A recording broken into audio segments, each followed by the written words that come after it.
What's up, y'all? Blair here with just another short video for the week.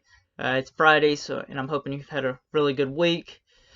So with today's video, I just wanted to kind of do a continuation of Wednesdays, because Wednesdays was what happens after Easter, and so now this one is kind of the next step that happens right after Wednesday's introduction of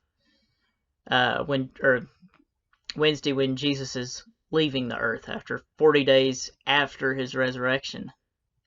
And so now we're looking at the day of Pentecost, which was a Jewish festival that celebrates the first harvest after Passover. And so we see that all these Christians have gathered together during that time just to be together. And something pretty unusual happens, because while they're all together in this room, there comes about a rushing mighty wind, and then there's tongues of fire, and everybody's able to, then they all come from different regions, different towns, cities, everything, even different backgrounds. There's Jews, Gentiles, there's Galatians, there's just normal Jews from Jerusalem. There's everyone, or there's a good variety from every place. And in this moment, they're able to understand each other, even though they have so many different backgrounds. And to where then what happens is that they're filled with the Holy Spirit, that they're able to understand each other and hear it. And the Holy Spirit even comes upon and changes Peter a bit, to where Peter becomes a little more bold in his speaking.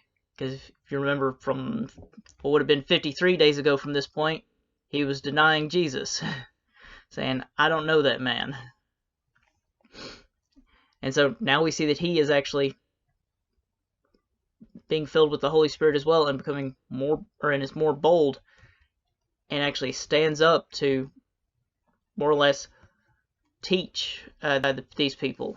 And he references Joel, to where it says, Acts 2:16. No, this is what was spoken by the prophet Joel. In the last days, God says, I will pour out my spirit on all people. Your sons and daughters will prophesy. Your young men will see visions. Your old men will dream dreams. Even on my servants, both men and women, I will pour out my spirit in those days. And they will prophesy. I will show wonders in heaven above, and signs on the earth below, blood and fire and billows of smoke. The sun will be turned to darkness and the moon to blood before the coming of the great and glorious day of the Lord. And everyone who calls on the name of the Lord will be saved. So as we see, what Peter does here is he goes to what we know as the Old Testament.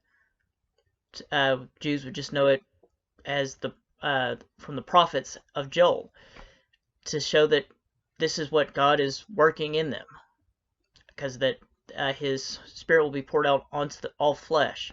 Because this is the start of it, to where it's an introduction of it to the followers of Christ, and that he offers a very plain, essential way to accept the gospel, that whoever calls on the name of the Lord shall be saved, which is the basis for all of our individual decisions for Christ. That we accept him, we believe that he is the Messiah, and we confess that with everyone. And we see that within all this group, all these individuals had this experience, to where we have the formation of the first church. And that this still goes on, to where this then spreads and they start other churches, and they just keep going from there, all from this one instance, this one celebration, and the filling of the Holy Spirit within their own lives that enables them to go and do to witness for God, to witness for Christ. So that's really all I've got for today. So just take a few moments to just think about that. And so I'll post the next video next Wednesday, so you can either wait till then and check throughout the day, or hit the bell icon to get notified whenever I upload it. So I'll see you later then, and have a good weekend.